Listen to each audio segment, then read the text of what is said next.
So hello everyone, welcome back. और आज के इस वाईटी शॉट में हम डेविड मॉरिन का बहुत ही easy problem, one star difficulty वाला प्रॉब्लम देखने जा रहे हैं, जिसमें कि ये बोला जा रहा है कि अगर किसी प्रोजेक्टाइल को फायर किया जाता है, let's say ground to ground projectile है, तो इसका जो ये ट्रेजेक्टरी होता होगा ये कुछ ना कुछ एरिया कवर करता होगा। तो इस एरिया के मैक्सिमम होने के लिए क्या कंडीशन होनी चाहिए, ठीक है, ये हमसे पूछा जा रहा है। तो बड़ा ही आसान है। सबसे पहले मैंने एरिया का फंक्शन बनाया जो कि इंटीग्रेशन बाई dx होता होगा। वाई हम ऑलरेडी जानते हैं जो कि होता है tan theta 1 minus x by r. तो ये मैंने वाई का वैल्यू रखा, लिमिट जाएगा 0 से आर। इसको इंटीग्रेट किया तो ये आया r square by 6 tan theta, ठीक है। फिर से मैंने आर का वैल्यू रखा। तो अब मैं यहाँ पर कॉन्स्टेंट नहीं लिखूंगा, सिर्फ वेरिएबल्स पे ध्यान दूंगा। तो 6 नहीं लिखने जा रहा। और जब आर का वैल्यू रखता है तो यहाँ से मुझे मिलता sine theta cos theta range के फॉर्मूले में।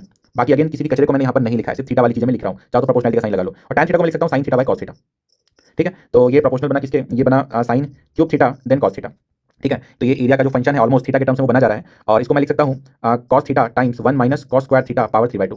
तो अब ये चीज हमको मैक्सिमम करनी है, ये चीज मैक्सिमम करनी है। तो यहाँ पर बड़ा सिंपल सा मैं फंडा बोलता हूँ कि देखो भाई, अगर ये चीज मैक्सिमम करनी है तो जो इसका स्क्वायर होता होगा वो भी मैक्सिमम होता होगा।